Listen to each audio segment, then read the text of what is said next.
Bonsoir à tous et à chacun. J'espère que vous avez passé une exubérante journée. Et je vous demanderai de faire un pouce si vous m'entendez tous. Ok, parfait. Ok, donc comme vous l'avez déjà vu, et la dernière fois, vous avez pris en main l'environnement Python et on vous a parlé également des structures de données, on vous a parlé de ce que c'est qu'une liste, de ce que c'est qu'un dictionnaire. Et aujourd'hui, nous sommes là pour parler de deux notions capitales. Quand on parle de l'initiation et avec Python en termes de data science. Donc, la première des choses ici, c'est qu'on va parler de structure de contrôle. Et la deuxième chose, c'est qu'on va parler de NumPy, qui est une bibliothèque. Donc, en réalité, quand on parle de structure de contrôle, ce sont des éléments de base de la programmation qui permettent de contrôler, ça permet de contrôler le flux d'exécution d'un programme. Et elles sont utilisées pour prendre des décisions répétées, et des instructions ou exécuter des exécutions dans un ordre spécifique. Et étant donné que nous sommes ici dans le cadre de la data science, en data science, les structures de données permettent de pouvoir gérer les données. Bon, un exemple concret, quand on parle de structures de contrôle, ces structures peuvent être utilisées pour trier, par exemple, pour filtrer ou pour pouvoir grouper les données. Les mêmes structures peuvent être utilisées pour implémenter, par exemple, des algorithmes de machine learning. Donc, la deuxième chose dont on va parler ce soir-ci, c'est de NumPy, la manipulation des données avec NumPy. Et quand on parle de NumPy, c'est une bibliothèque Python qui fournit des outils pour la manipulation de matrices et de tableaux. Et NumPy est largement utilisé en data science pour la manipulation des données. Et l'application de NumPy est vraiment légion. Par exemple, on peut l'utiliser pour pouvoir charger et stocker des données. Mais ça permet de pouvoir charger des données à partir de différents formats. Vous savez qu'on parle des formats des fichiers, on a différents CSV, et ainsi de suite. On ne va pas rentrer dans les détails. Donc, ce n'est qu'un aperçu de ce qu'on va voir ce soir et nous allons rentrer dans le vif du sujet. Donc, et quand on parle de la structure des données, et ici, ce soir, nous allons aborder trois principales structures de contrôle pour créer des algorithmes. Et les trois structures dont on aborde ici ne sont pas exhaustives, mais c'est les plus utilisées. C'est pourquoi nous avons décidé de les aborder. Et la première structure, c'est l'alternative if ou else. Quand on parle de l'alternative if ou else, ça permet de pouvoir conditionner l'exécution d'un bloc de code en fonction de la valeur d'une condition. Donc, quand on dit if, ça veut dire si ou else ou sinon. Donc ici, comme exemple rapidement, et nous allons définir. On définit une fonction en entrant en paramètre le nom de la fonction et le paramètre, la valeur qu'on voudrait. Donc, le code qu'on voudrait écrire ici, c'est que on met une valeur et ça détermine le signe de cette valeur. Donc, on dit si la valeur est inférieure à 0, if la valeur qu'on a entrée est inférieure à 0, il faut point négatif. Si c'est inférieur à 0, on est d'accord que la valeur est négative. Sinon, si cette condition n'est pas vérifiée et on a la valeur qui est égale à 0, il faut prendre nul. Sinon, si aucune de ces conditions n'est vérifiée, il faut alors print la valeur positive. Et ici, vous allez voir qu'on va l'implémenter.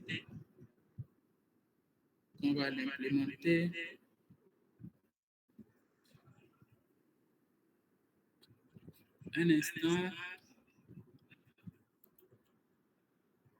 OK. Là, ça tourne.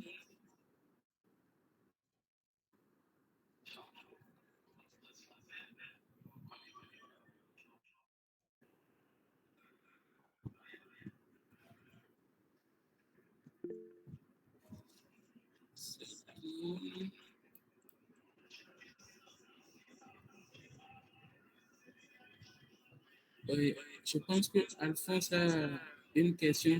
Si elle pouvait, si pardon, il peut déjà noter ça, histoire de pouvoir nous permettre de vite évoluer ou bien de laisser la question dans le chat, cela va nous aider.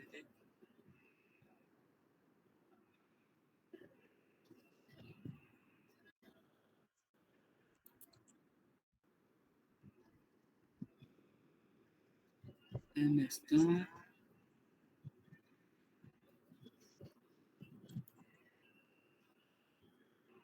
j'actualise.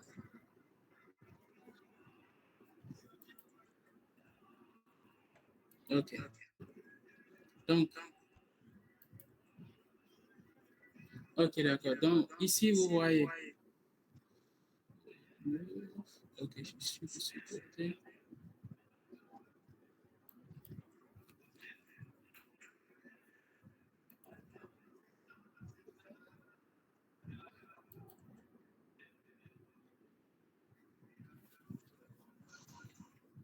OK, donc je pense qu'on va évoluer. Si vous comprenez déjà le principe, dès qu'on va vous envoyer le document, vous pouvez l'implémenter. Je pense que j'ai un petit souci à ce niveau.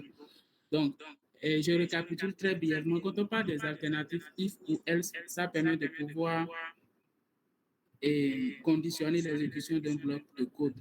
Et ici, par exemple, nous voudrions entrer des valeurs et avec le code, ça va nous permettre de dire si la valeur est inférieure à 0, alors il faut mettre la valeur inférieure à 0. Si elle est égale, sinon, si ces conditions ne sont pas vérifiées, il faut dire alors que la valeur qu'on a entrée, la valeur est positive.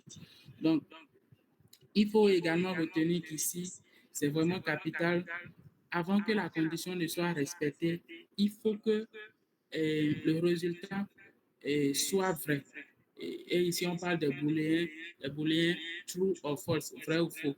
Donc, si la condition est respectée, alors il faut implémenter le code. Autrement, il faut implémenter ceci. Donc, et rapidement, un autre exemple avec l'alternative if ou else. Ici, nous allons définir une fonction qui va nous permettre de dire s'il faut aller se baigner ou pas, selon le temps qu'il fait. Donc, en paramètre, on entre, il fait beau, il fait beau et il fait chaud. S'il fait beau et il fait chaud, if fait beau et fait chaud, si ces deux conditions sont remplies, alors il faut mettre j'irai me baigner. Sinon, il faut mettre je ne vais pas me baigner. Et ici, vous allez voir qu'on a mis un paramètre, il fait beau et il fait chaud. Alors, si je l'implémente, si je l'implémente, techniquement, ça devrait m'afficher. J'ai vraiment un souci. Mais bon, cela n'empêche pas, si le principe de, si le principe de l'alternative est déjà compris, je pense que l'exemple ne vient que tailler ce qu'on a déjà énoncé. Donc ici, vous allez voir techniquement que ça devrait mettre j'irai me baigner, puisque les deux conditions que je fais entrer ici, il fait beau, il fait chaud, et sont respectées. Donc, comme un exemple, et l'exemple qu'on va donner ici, c'est de pouvoir écrire un programme qui demande à l'utilisateur de saisir un nombre. Et si le nombre est pair, le programme doit afficher la chaîne de caractères, le nombre est pair. Sinon, le programme doit afficher la chaîne de caractères, le nombre est impair. Donc, quand on parle de chaîne de caractères, c'est ce qu'on entre comme données, mais ceci, c'est des lettres au fait. Ce n'est pas des entiers, ainsi de suite. Donc, dans notre programme, on met d'abord le nombre, on donne un titre à ce qu'on voudrait faire. Dans le titre, et on a mis nombre et on met input, saisissez un nombre.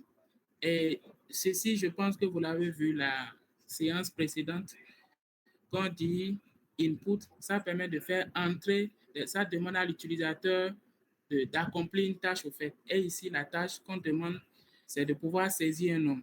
Donc, le nombre qu'on saisit ici, on va pouvoir le transformer en un entier. Et ensuite, on va passer à l'utilisation de l'alternative if ou else. Donc ici, on dit, si on divise le nombre, notre nombre qu'on a entré ici préalablement, si on divise ça par 2 et que ce nombre donne 0, sans un reste, c'est ce que ça signifie, nombre divisé de cette manière par 2 qui donne 0. Si cette condition est vérifiée, alors il faut mettre que le nombre qu'on a fait entrer, c'est un nombre pair. Vous pouvez le voir ici. Et autrement, il faut mettre que le nombre qu'on a fait entrer, c'est un nombre impair. Donc, vous pouvez le voir ici, quand on l'implémente, ça nous demande ici de saisir un nom. Si je mets par exemple 5, je fais entrer, ça me dit automatiquement que le nombre que j'ai fait entrer, le nombre est impair. Donc, voici un peu ce à quoi on s'attend quand on parle de l'alternative if ou else. Nous allons passer à la deuxième des alternatives, la deuxième des structures de contrôle qui parle de la boucle for. Alors, quand on parle de la boucle for, ça permet de pouvoir créer des algorithmes itératifs. Et la boucle parcourt tous les éléments d'un objet qui est dit itérable. Donc ici, il peut s'agir d'une liste, d'un dictionnaire, d'un range. Bon, quand on parle de tableau NumPy, on va le voir dans la suite, ce que c'est en réalité ou bien de tout autre objet. Donc, la boucle for qui signifie pour, ça veut dire quoi? Pour cette condition qui est vérifiée, si tu as ceci, alors implémente ça. Donc, le premier exemple dont on a ici, on a mis for i in range 0 à 10, alors il faut nous faire sortir la valeur de i. On dit pour i étant, pour i dans cet ensemble-là, dans ce range de 0, au fait, comme un range, c'est un outil qui nous permet de pouvoir générer des valeurs. Et ici, le premier élément dont on a mis, c'est le début. Le deuxième ici, c'est la fin. Et il y a un troisième élément qu'on précise. Quand on ne précise rien, ça prend un par défaut en réalité. Donc, le premier élément 0 ici, c'est l'élément de départ. Le 10 ici, c'est l'élément de fin. Et ici, le pas qui n'a pas été précisé, c'est-à-dire si je commence par compter à partir de 0, 0, 1, 2, 3, ainsi de suite, quand rien n'est précisé, il prend le pas égal à 1. Donc, on l'implémente ceci rapidement pour voir le résultat. Donc, vous allez constater ici, on a les éléments de 0 à 9.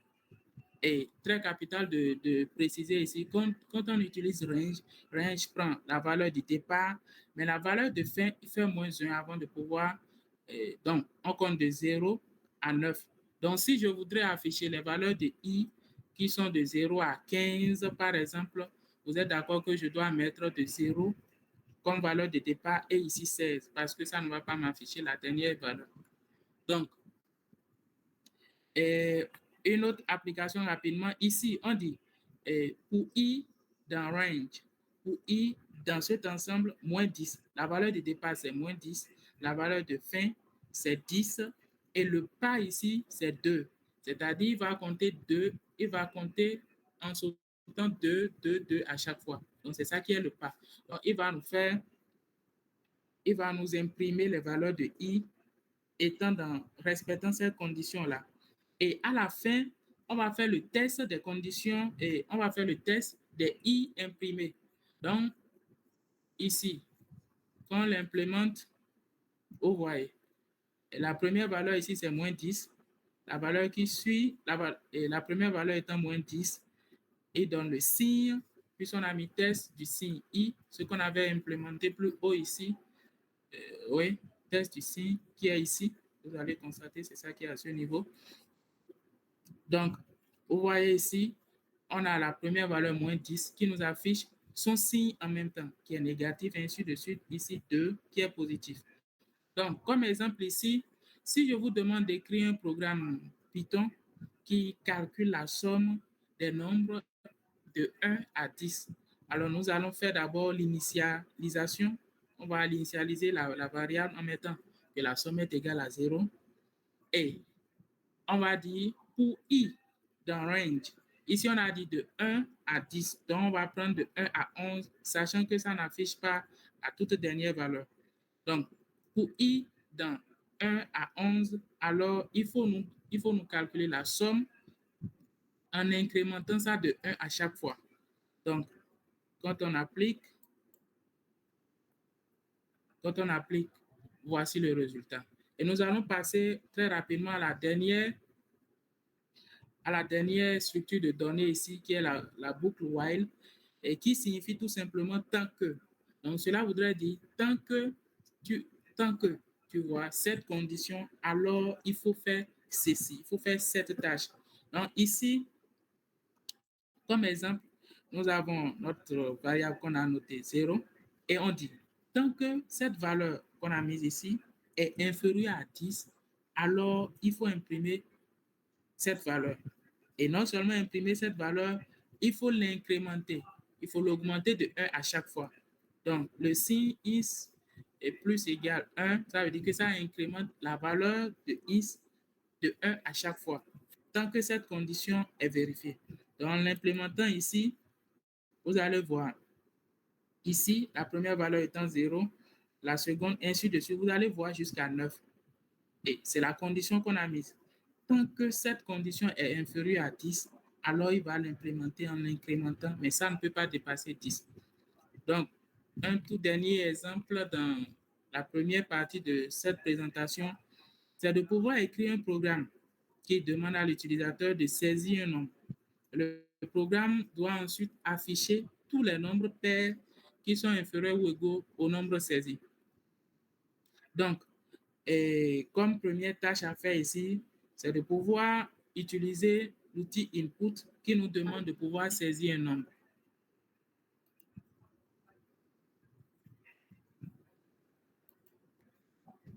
Qui nous demande de pouvoir saisir un nombre. Ensuite, on convertit le nombre en entier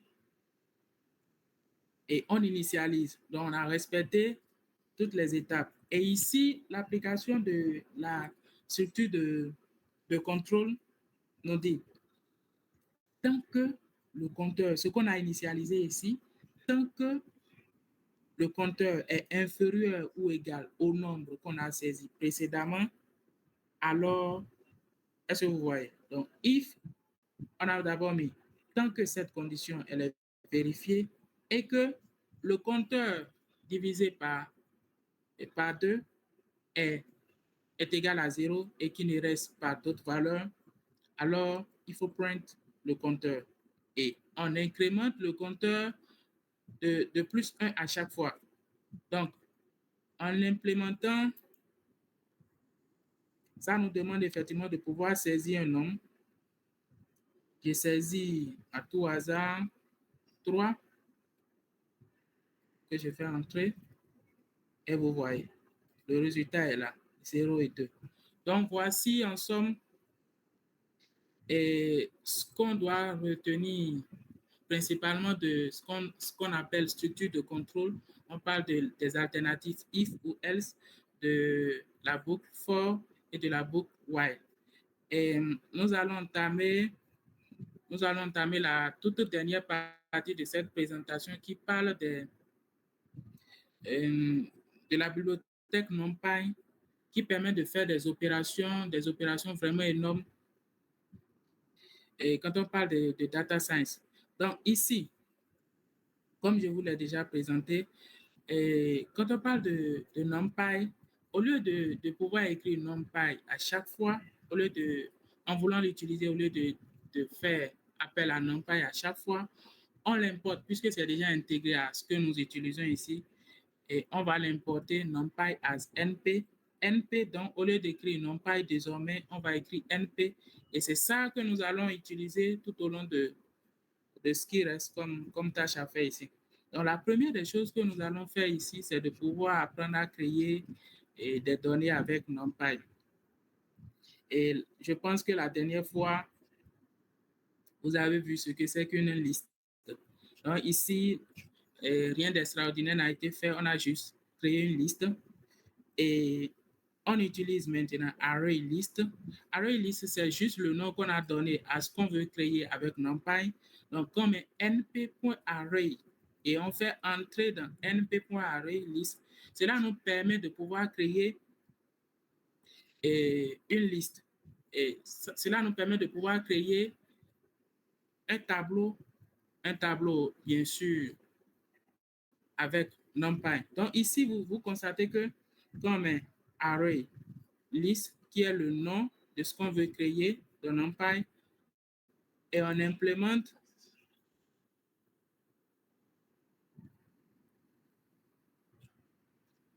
il y a une petite erreur ici.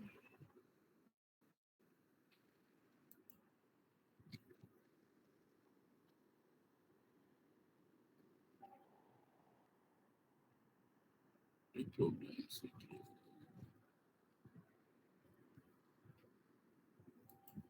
OK.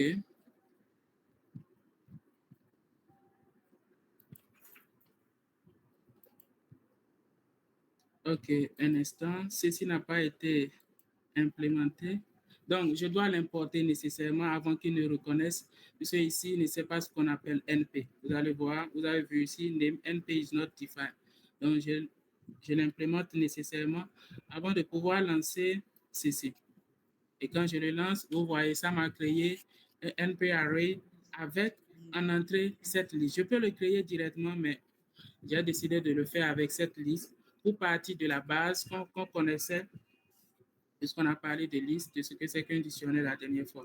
Donc ici, je viens de créer un NumPy array avec une liste. Donc, pour pouvoir créer un NumPy array, on dispose de plusieurs outils. On peut créer un NumPy array, on peut créer une matrice, toujours avec, vous voyez, ici, quand on parle de matrice, en réalité, les matrices, c'est, comme vous le savez, ce qu'on avait défini. Quand on parle de l'algèbre linéaire, on a vu ce que c'est qu'une matrice, qui est une liste de listes. Puisque quand vous regardez ce qui est ici, d'ici à ici, c'est une liste. D'ici à ici, c'est une liste, ainsi de suite. Donc, c'est pourquoi on définit une matrice ici comme la liste des listes. Donc, ce n'est que le regroupement de cette liste, de cette liste. Tout ce qui est ici, ça forme une matrice. Donc, pour pouvoir créer un NumPy array avec cette matrice, il suffit juste de pouvoir suivre cette logique np.array et je fais entrer la matrice. Et ici, quand je l'implémente, vous voyez, le résultat est là automatiquement. Donc ici, je viens de créer un NumPy array à partir d'une matrice. Et on peut aussi créer un NumPy array à partir des fonctions intégrées. Et quand on parle de fonctions intégrées, c'est des fonctions qui sont déjà prises en compte au niveau de l'outil que nous sommes en train d'utiliser ici. Et on peut créer un NumPy array à partir de la fonction zeros. Zeros ici, en réalité, on met np zeros et vous voyez les 4 qui sont ici représentent simplement la dimension de notre matrice. La dimension de la matrice, 4 lignes, 4 colonnes. Donc, quand on l'implémente, vous voyez, ça nous permet de pouvoir créer cette matrice très rapidement. Et de la même manière, on peut créer un NumPy array avec la fonction once. Once qui nous permet de créer une matrice avec rempli que des valeurs 1 partout. Donc ici, quand on l'implémente, ici vous voyez np.once qui est la fonction intégrée 3, 2. 3 représentant le nombre de lignes et 2 le nombre de colonnes. Donc quand on l'implémente, vous voyez automatiquement le résultat 1, 2, 3, 3 lignes et 1, 2, 2 colonnes. On peut également créer un NumPy array avec la fonction i. La fonction i nous permet en réalité de pouvoir créer de pouvoir créer une matrice identité. Donc, le 3 qui est ici, vous voyez np.i, 3, les 3 représentent la dimension, c'est-à-dire une matrice carrée de 3 fois 3.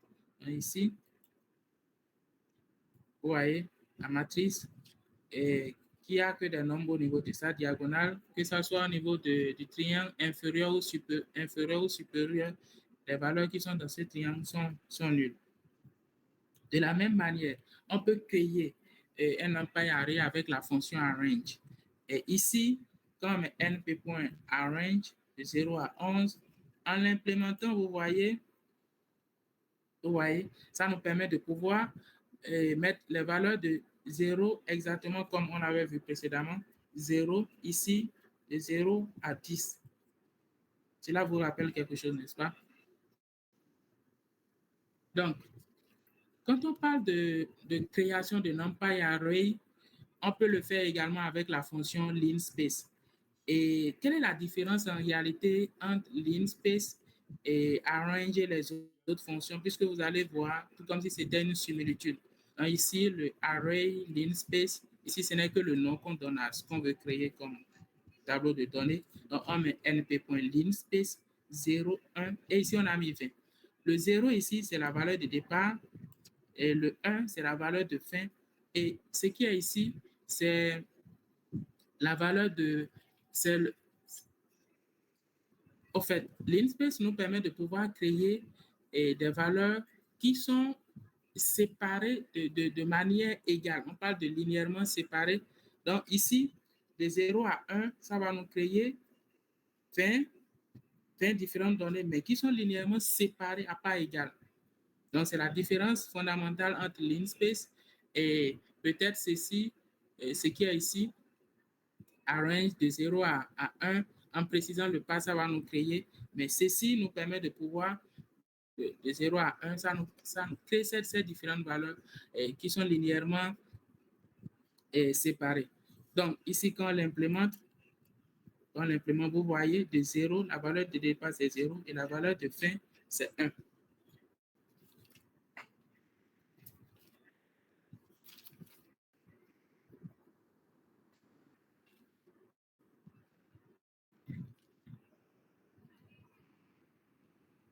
J'espère que vous êtes avec moi. Donc, veuillez lever le pouce pour signaler toujours votre présence et que vous me recevez 5 sur 5. C'est parfait. C'est parfait. Je pense que Salami a une question. Elle peut toutefois laisser ces questions dans le chat si c'est vraiment urgent. Autrement, elle peut les noter et à la fin, on va prendre histoire de pouvoir vite évoluer. Merci.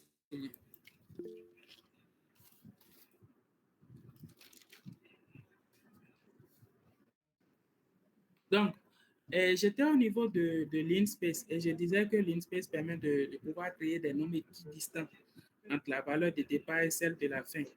Et pourquoi on utilise l'InSpace, c'est vraiment capital ici parce que ça permet de pouvoir tracer des courbes. Puisque ici, nous sommes en train de parler de la création des valeurs équidistantes entre la valeur de départ et la valeur de fin. Ça permet de pouvoir créer, et en voulant tracer une courbe, par exemple, vous allez voir ça dans la suite, et notamment au niveau du cours qui vient le samedi prochain, de pouvoir créer des points de données réguliers sur la courbe. Et cela permet de pouvoir avoir une bonne visualisation de nos données. Donc, voici en quoi on peut utiliser l'UNSpace qui est vraiment capital. On peut également créer un NumPy array avec des valeurs aléatoires et notamment avec la fonction random. Donc, on utilise random et np.random.random. Ici, on précise la dimension de notre matrice 5 lignes, 4 colonnes. Et np.random.random est utilisé pour initialiser. Ça permet de pouvoir initialiser les poids dans les réseaux de neurones. Bon, quand on parle de réseaux de neurones, c'est un peu plus en avance, mais c'est juste pour vous donner un aperçu. C'est juste pour vous donner un aperçu de l'utilité d'utiliser np.random.random. Et ça empêche que les réseaux de neurones soient peut-être bloqués au niveau le plus minimal. On parle notamment des minimaux locaux. Donc ici, nous ne sommes pas encore dans ce cadre. Donc, après avoir vu comment il faut créer les NumPy arrays avec les différentes fonctions et les différentes méthodes, nous allons procéder au calcul de certains calculs les plus basiques avec NumPy. Et pour y aller, nous allons aller pas par cas. Donc, le premier cas ici, c'est d'abord qu'on a initialisé. Vous allez constater. Ici, on a mis array 1 égale à array list, ce qu'on avait déjà créé au départ ici. Donc, ici, le premier calcul, c'est array sum. Donc, on a mis np.sum. Ça permet de pouvoir sommer. Et ceci nous permet de pouvoir sommer les valeurs qui sont dans notre array, que ce soit tableau, que ce soit une liste, ça nous permet de pouvoir sommer tous les éléments. Et une des applications qu'on peut faire avec cet outil, c'est de pouvoir, par exemple, calculer le nombre total de ventes dans un ensemble de données commerciales. Vous voyez automatiquement l'application. Donc, en dehors de ça, on peut calculer la moyenne. C'est ça qui est noté par min ici, np.min. Et quand on parle de calcul de moyenne, l'exemple le plus basique, c'est de pouvoir calculer, par exemple, dans un ensemble de données, un jeu de données, de pouvoir calculer la température moyenne d'une région sur une période donnée. Ou par exemple, de pouvoir calculer le score moyen d'un groupe d'étudiants à un examen.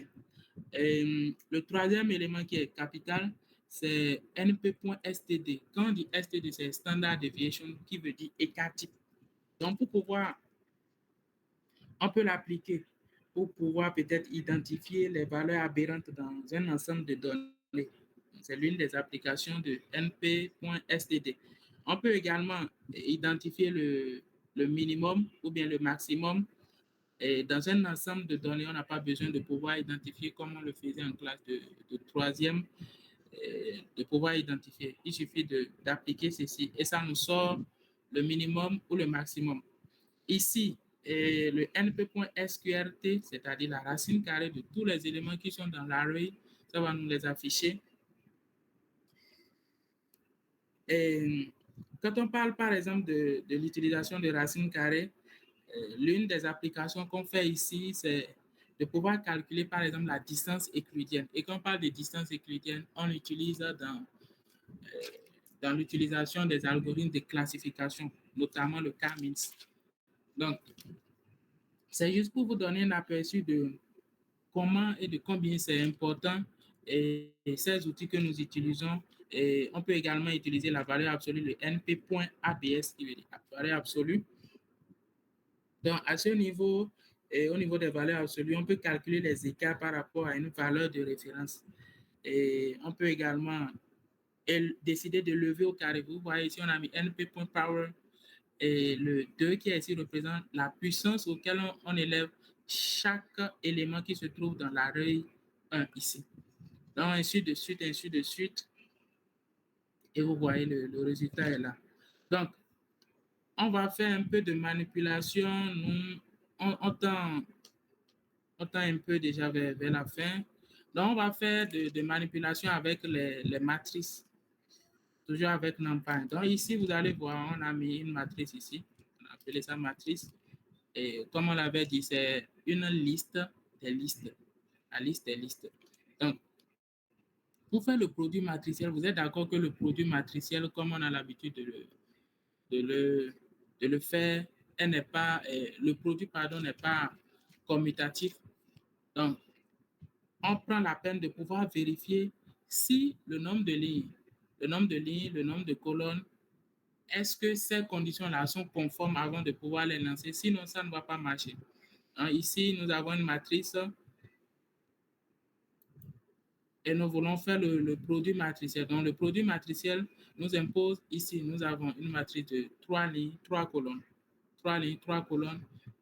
Avant de pouvoir le faire, il faut que la condition NP, il faut vérifier aussi la condition NP de l'autre matrice si c'est conforme. Ici, on a élevé ça au carré puisque c'est les mêmes matrices qui ont été multipliées. Donc, voici le résultat. Et les opérations de transposer également. Transposer de la matrice ici. Vous voyez, quand on le lance, transposer de cette matrice, ça va juste redisposer. La matrice de départ, ça va juste redisposer ce qu'on avait au niveau des lignes, ça va venir au niveau des colonnes. Donc, vous voyez ici, c'est la matrice de départ, ça transposé, voici ça. Donc, il suffit juste de mettre np.transpose et ça nous donne le résultat. Et ici, le calcul du déterminant. Et les principes de l'algèbre linéaire ne sont pas éludés ici.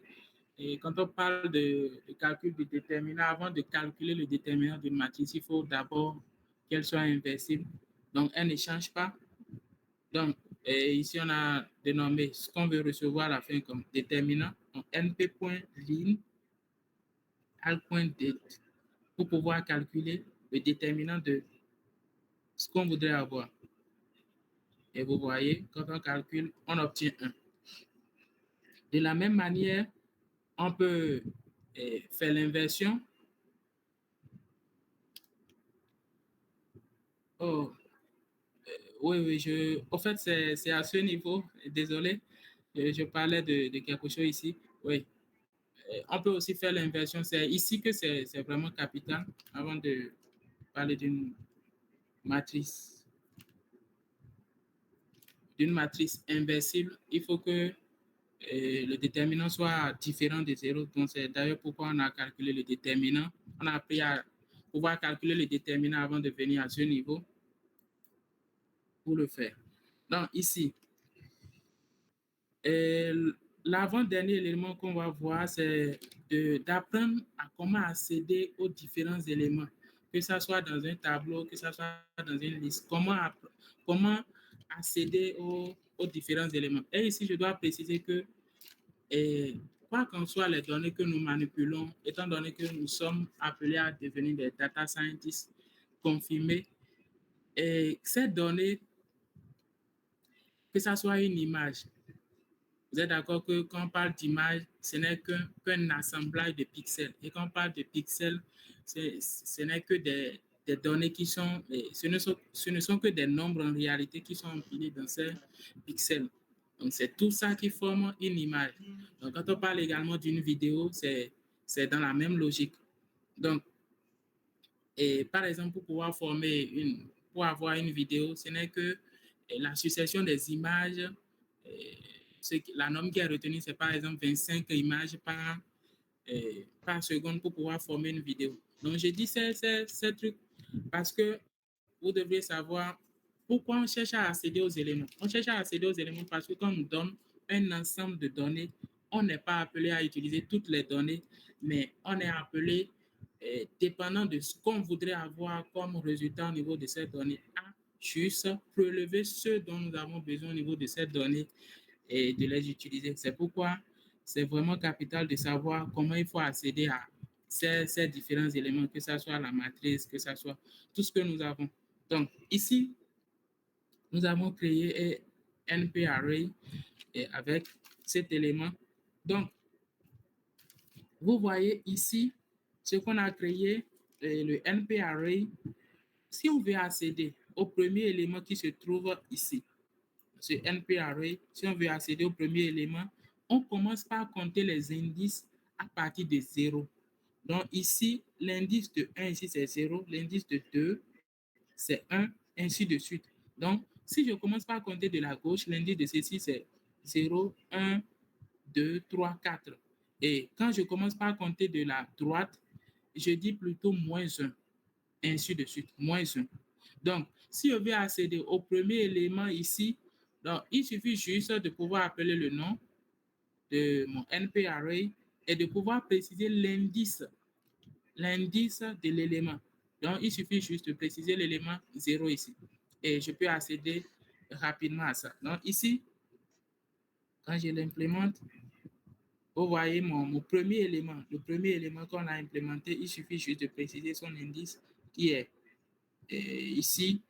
Donc, ici, par exemple, il suffit juste que je remplace cet élément par 2, par exemple. Et techniquement, ça devrait m'afficher quoi? Vous pouvez écrire ça dans le chat. Quand je précise array 1 et l'indice étant 2. L'indice étant 2 ici, ça doit m'afficher quoi? OK, parfait. Vous êtes juste formidable. Donc, quand je l'implémente, vous voyez le résultat, c'est effectivement 3. Donc, vous êtes super. Donc, à ce niveau, Comment il faut modifier un élément dans un array? Il suffit également de procéder de la même manière.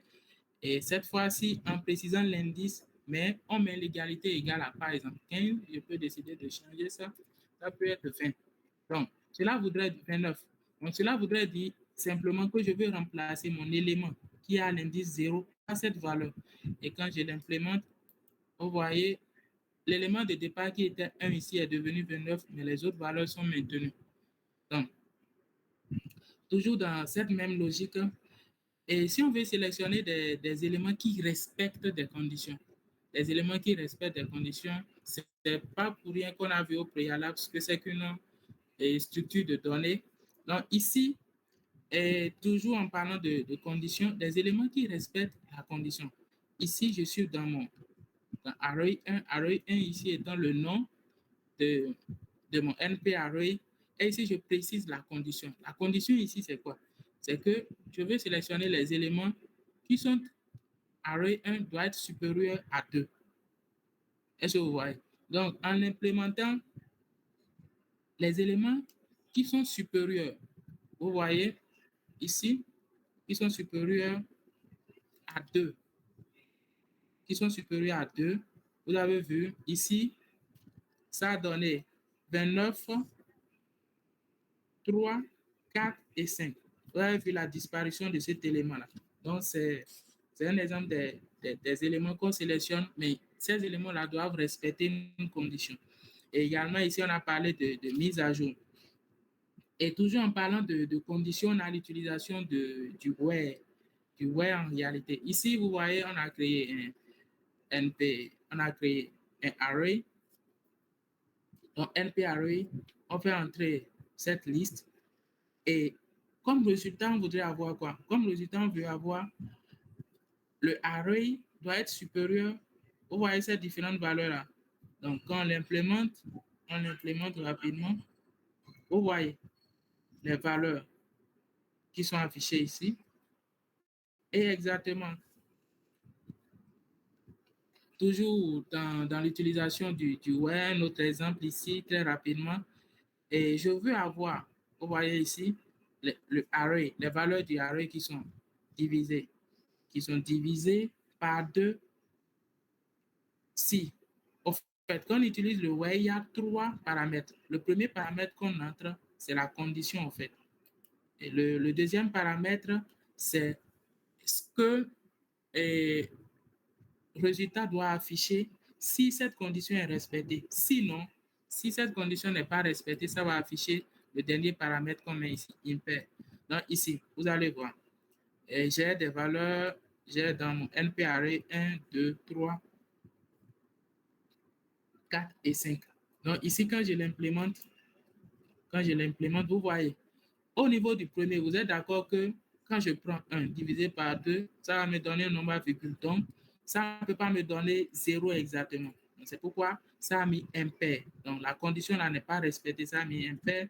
Ici, quand je l'implémente, 2 divisé par 2, ça me donne exactement ceci. Le reste, c'est 0. Donc, ici, ça me donne une valeur paire. Mais les autres, ici, impair, ainsi de suite. Donc, voici une des utilisations. Et on peut utiliser également, et on peut faire l'arrangement. On peut faire l'arrangement.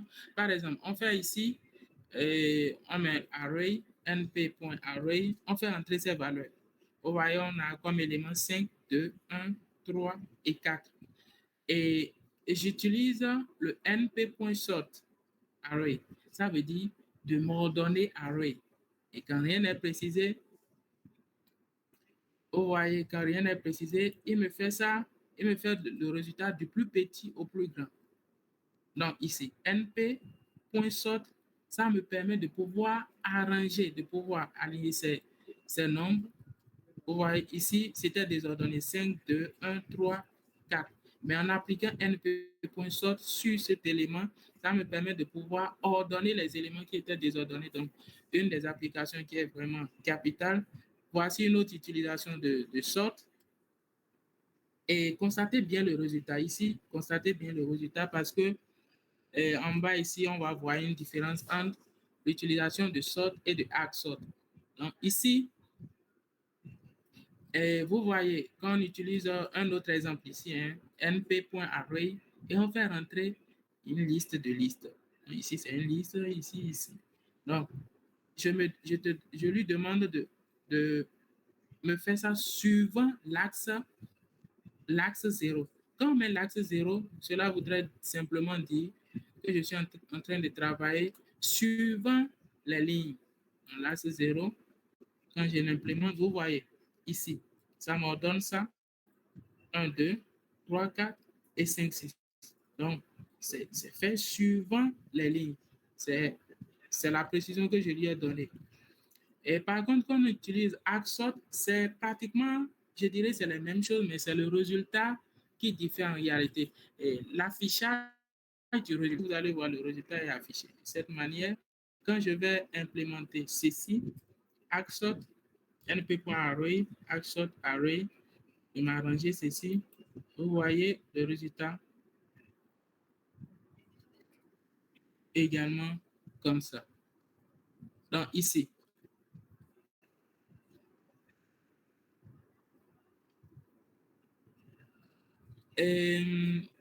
avant-dernier élément dont on va évoquer ici, c'est le slicing. Le slicing.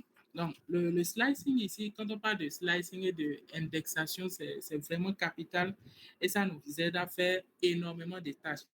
Et c'est toujours dans la même logique de pouvoir accéder à des éléments qui sont dans des tableaux, qui sont un peu cachés.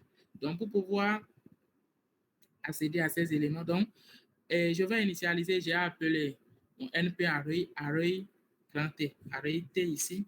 Donc, j'ai fait entrer cette liste de listes et on va commencer par le niveau simple. Le niveau simple ici, c'est l'array qui est ici. Je vais accéder à la première ligne de ceci, de ce qui est ici. Donc, la première ligne de ce qui est ici, on parle d'indexation simple. Donc, pour pouvoir le faire, voyez, j'ai appelé son nom et je fais entrer ici comme je mets 0,2 double point. Le 0, je vous ai dit que quand on parle de 0, quand on parle de 0 ici, cela voudrait dire que j'ai affaire avec la ligne. Donc, la première ligne, quand je dis, je vais accéder aux éléments de la première ligne, ça me met 0,2 points. Et quand je l'implémente, vous allez voir que ça va m'afficher intégralement les éléments de la première ligne. Les éléments de la première ligne. Et ici, je voudrais accéder aux éléments de la deuxième colonne de ceci. Les éléments de la deuxième colonne de ceci. Les éléments de la deuxième colonne, vous êtes d'accord avec moi que quand on parle de colonne, ici, on aura 2, 5 et 8. Donc, on va l'implémenter. Voici comment ça a été défini. Donc, les 2 points, virgule 1, le 1 indiquant que je suis en train de travailler sur l'axe des colonnes. Donc, ici, je l'implémente rapidement et vous voyez le résultat. Donc, le premier résultat affiché ici indique la première ligne. Et nous sommes d'accord que la première ligne, c'est 1, 2, 3 et que la deuxième colonne, comme je l'ai indiqué, c'est 2, 5 et 8. Donc, comme nous le voyons ici. Nous allons continuer toujours avec le slicing et je vous informe que nous sommes pratiquement déjà à la fin. Donc, parlons du slicing. Si je voudrais accéder aux deux premières lignes, les deux premières lignes de ce NP array, les deux premières lignes de ce NP array, les deux premières lignes, voici comment ça a été implémenté. Dans les deux premières lignes, il suffit juste d'appeler son nom, double point 2, pour signifier que je veux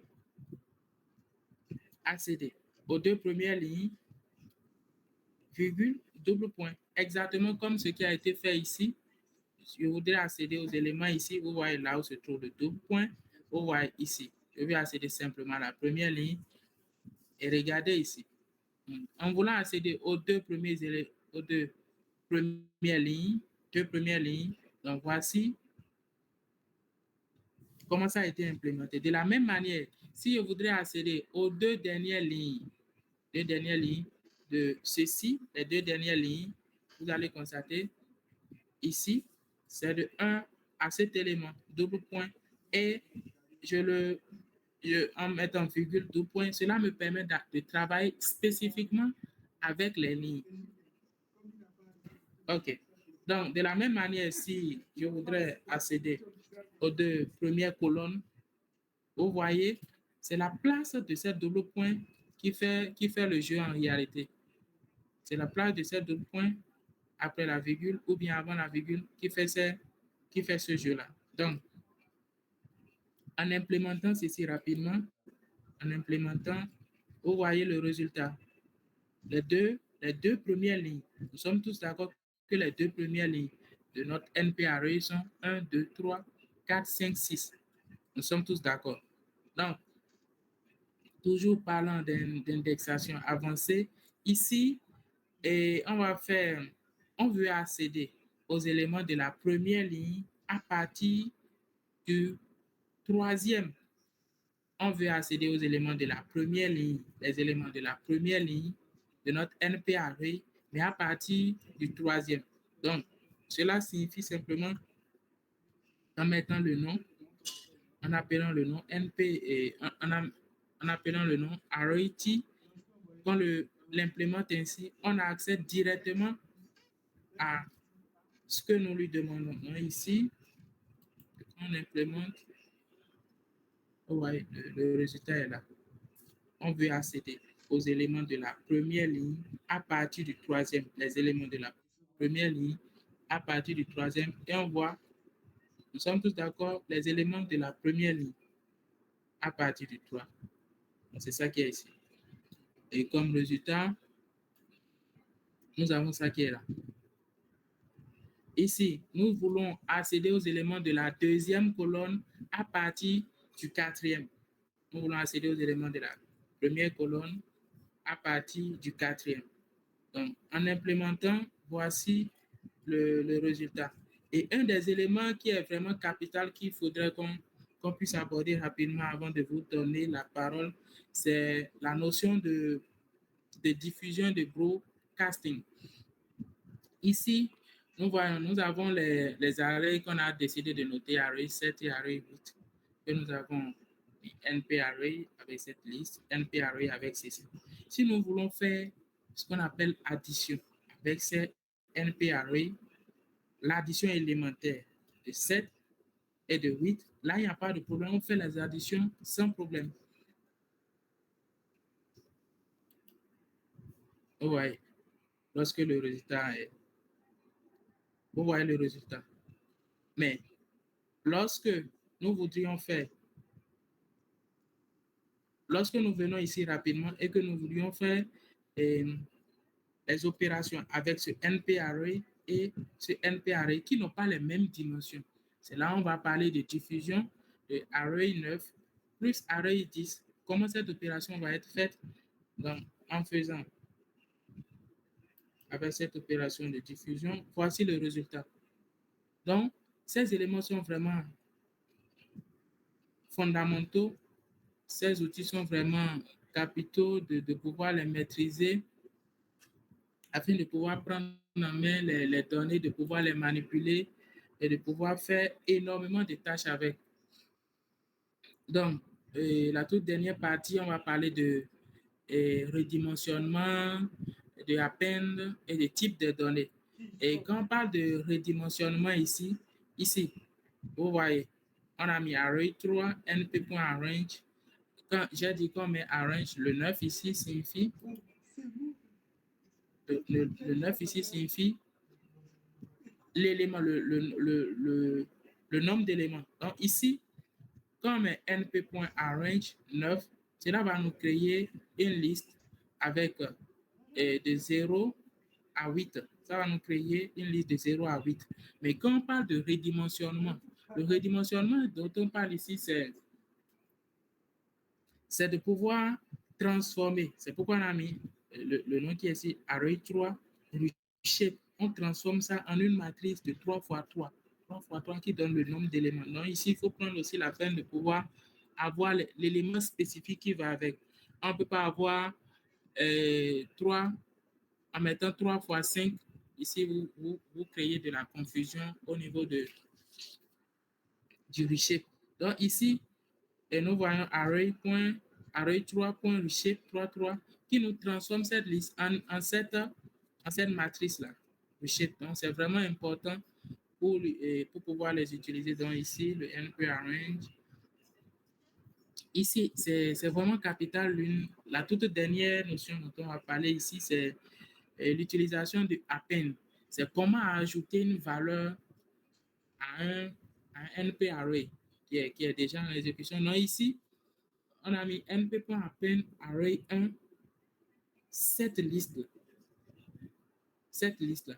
Donc, array 1 qu'on avait déjà lancé au départ. Donc, quand on le lance, vous voyez ici, ça ajoute ces valeurs-là. Vous voyez, le array 1, c'était 29, 2, 3, 4, 5. Donc, ici, ça a ajouté celles les 6, 7 et 8 à et la valeur de array 1. Et quand on le lance, voici le résultat que ça donne. Donc, voici en résumé, je ne vais pas monopoliser la parole, voici en résumé ce qu'on peut retenir de ces deux notions de ce soir, à savoir les structures de contrôle et la manipulation des données avec NumPy, avec la bibliothèque NumPy. Vos différentes questions sont les bienvenues et je vous prie de vous lever le doigt Ok, et vous poser vos avant, différentes questions. super. Merci beaucoup, Monsieur Lionceau. Et j'espère que vous avez aimé la présentation. Donc, réagissez, réagissez. C'était comment? C'est bien? Super. Nous avons fait vraiment l'effort de pouvoir vous donner l'essentiel du contenu, donc vous allez voir que ça prend un peu de temps. Sinon, sous d'autres cieux, NumPy ne se fait pas juste en 1 heure. Donc, c'est vraiment un très grand effort on a fait, une compilation de l'essentiel. Maintenant, une stratégie qu'on a aussi adoptée pour pouvoir vous aider à mieux comprendre, c'est à travers la stratégie des exercices. Pour ceux qui auront sûrement des trucs qu'ils n'ont pas compris, c'est on vous attend au niveau des exercices. Au niveau des exercices, vraiment participer. Donc, je vais demander à ceux qui ont des questions, bon, on va prendre juste quelques questions, on ne va pas prendre toutes les questions, parce que vous aurez aussi à apprendre lorsque vous serez en train de faire des exercices. Il y a pas mal de gens qui ont eu à apprendre, qui ont appris pas mal de choses par rapport à l'exercice qu'on a eu à faire pour la séance passée. Donc, l'exercice aussi nous aide à apprendre. On va prendre assez de questions vu que l'heure est déjà trop dépassée. Donc, je vais d'abord laisser la parole à la première personne qui a levé le nez, la première personne oui, qui peut aller.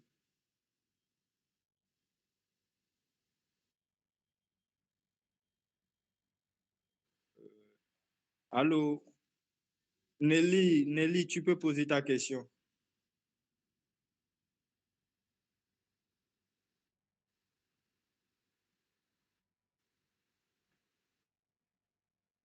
Ah, finalement. Et Philippe alors, Philippe,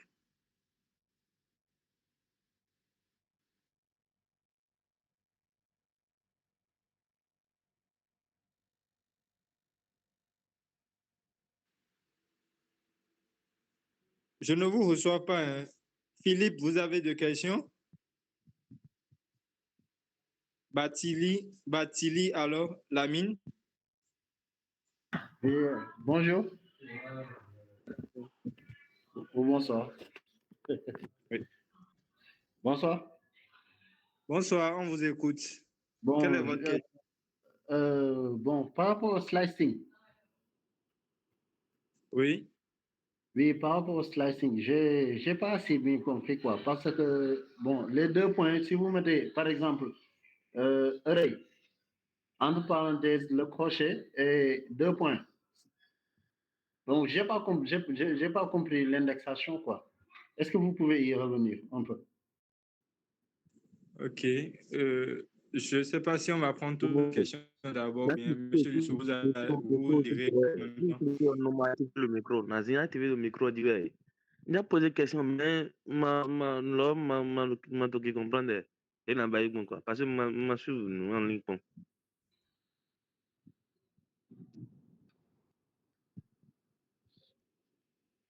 Donc, c'est la même question, quoi. Ok. Oui, monsieur Lionceau, vous pouvez nous revenir rapidement par rapport au slicing? Ok, d'accord. Donc, parlant de slicing,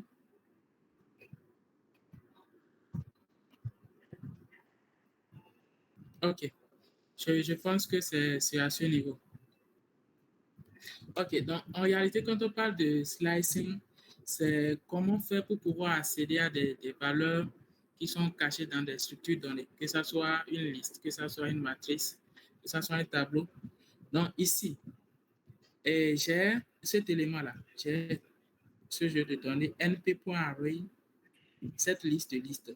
Donc ici, je veux accéder à la première ligne. En voulant accéder à la première ligne, ce que je mets ici comme valeur me dit je suis en train de travailler sur quoi. Je dis quand on précise 0, ça veut dire que l'axe 0 en réalité correspond à l'axe et aux lignes. Je suis en train de travailler avec les lignes. Donc, je mets 0 pour dire je suis en train de travailler sur les lignes. Et ici, virgule 2 points pour dire que je veux travailler avec les éléments de la première ligne spécifiquement. Donc, je ne sais pas si monsieur Lamine. Oui, je vous entends. Ok, d'accord. Okay. Donc, ça, c'est quand je veux accéder à la première ligne.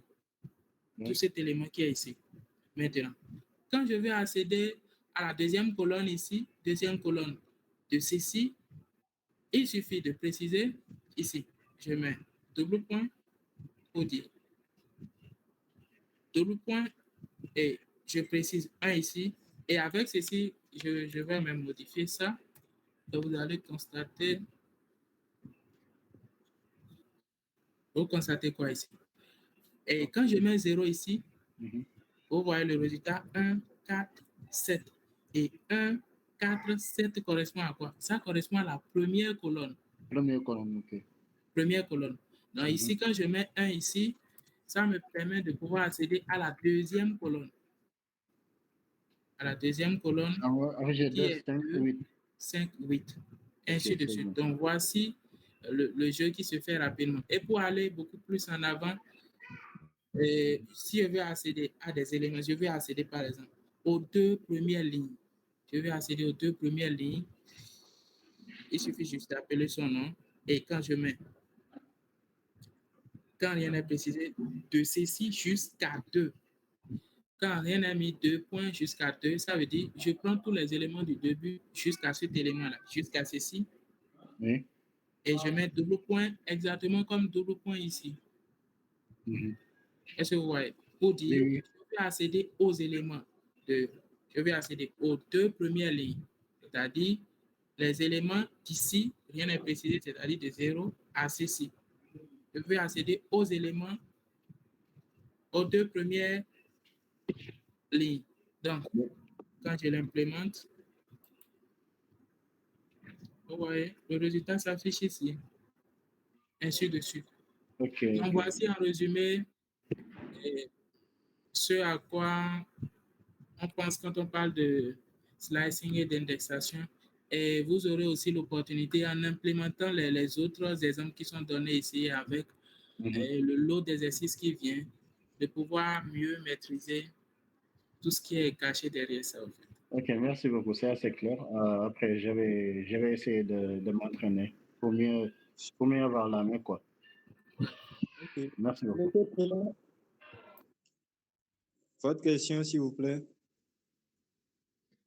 Oui, merci, monsieur. En fait, ce que j'aimerais savoir, je voulais savoir si NumPy là est fait essentiellement pour... En tout cas, si sa principale fonctionnalité, c'est la gestion des matrices, quoi. C'est ce que je voulais savoir parce que j'ai vu qu'on s'est beaucoup accentué sur la gestion des matrices, tout ça là. C'est ce que je voulais savoir. OK. Donc, monsieur Philippe, quand on parle de NumPy, comme on l'a dit, c'est une bibliothèque. Et quand on parle de bibliothèque, ça nous donne accès à plusieurs choses. Mais ici, quand on on accentue tout ce qu'on fait sur les matrices parce que nous avons besoin de pouvoir maîtriser, tous les contours de ce qui se fait au niveau des matrices. Parce que, comme je l'ai dit, même si on parle, on veut traiter des images, on veut parler des images ou bien des vidéos, mais si ce n'est pas les jeux de données, nous avons affaire à des matrices, au fait, à des matrices, à des nombres que nous cherchons à accéder. Donc, en maîtrisant toutes ces opérations, ça nous permet de pouvoir faire une grande tâche. Et on utilise NumPy pour faire énormément de choses, pour faire le traitement d'images. On utilise NumPy avec OpenCV, par exemple, pour faire le traitement des images, pour pouvoir faire la segmentation, la classification, toutes ces opérations. Mais déjà, au départ, nous ne pouvons pas aller directement sur ces notions. C'est pourquoi nous cherchons d'abord à maîtriser les bases et après les bases, nous pourrons aller là où nous voulons parler de ces autres utilités, de ce qu'on peut faire avec NumPy. J'espère que j'aurai répondu à votre question. Oui, merci beaucoup. Ok, Monsieur Philippe pas présent.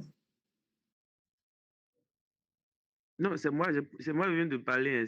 Je suis déjà satisfait, quoi. Ok, donc c'est Monsieur Kellum qui doit parler maintenant. Monsieur Oui, Kellum bonsoir. John, vous êtes là. Oui, bonsoir. Oui. Bon, j'avais 3 questions et j'en ai compris déjà 2, mais l'autre, c'est par rapport au nombre pair. Par exemple, on avait dit, par exemple, si le nombre est pair, ça veut dire que nombre pourcentage de égale 0.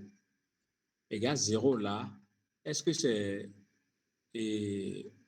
n'est pas le reste qui est 0 ou bien c'est la réponse? C'est-à-dire, si on fait A divisé par B égale à C, est-ce que c'est le C ou bien est-ce que c'est le reste? Parfait. Je pense que vous avez très bien souligné ça. C'est le reste, au fait. C'est le reste qui doit être égal à 0 après qu'on ait fait cette opération. D'accord. Donc, les autres, ça va. J'ai trouvé réponse. Ok, Okay. Merci beaucoup. super. Oui, Monsieur Serra. Ok, et j'aimerais intervenir par rapport à la question qui vient de se poser. Et A pourcentage B, c'est le reste de la division de A par B.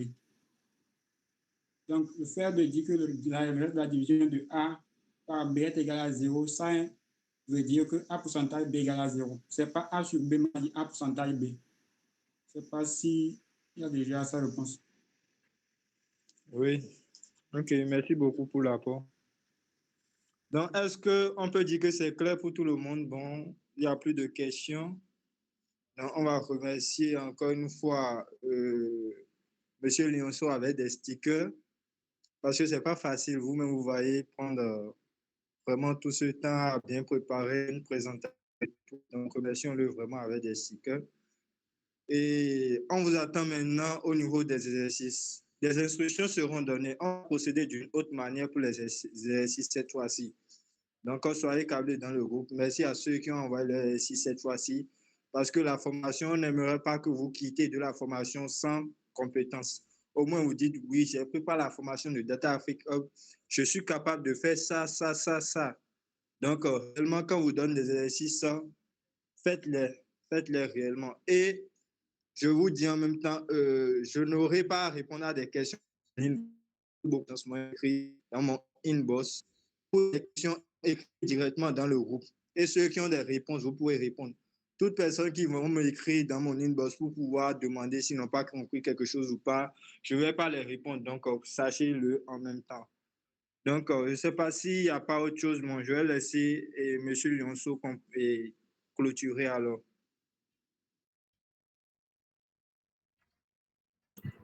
Ok, d'accord. J'espère que cette séance vous aura profité et je vous invite, comme M. Merveille l'a dit, de pouvoir revenir sur les différents exercices puisque c'est en pratiquant qu'on acquiert les compétences. Donc ici, ce n'est qu'une initiation. Et on vous initie et c'est à vous de faire le plus gros du travail qui reste. Donc, on compte sur vous sur la soumission des exercices à temps. Et n'hésitez pas, si vous avez des questions, vous pouvez nous revenir dans le groupe. Le groupe est là pour poser toutes sortes de questions et aucune question n'est bête. N'hésitez pas à nous revenir dans le groupe, bien sûr. Sur ce, s'il n'y a plus de questions, je vais vous souhaiter une agréable soirée à chacun et à tous. Merci bien.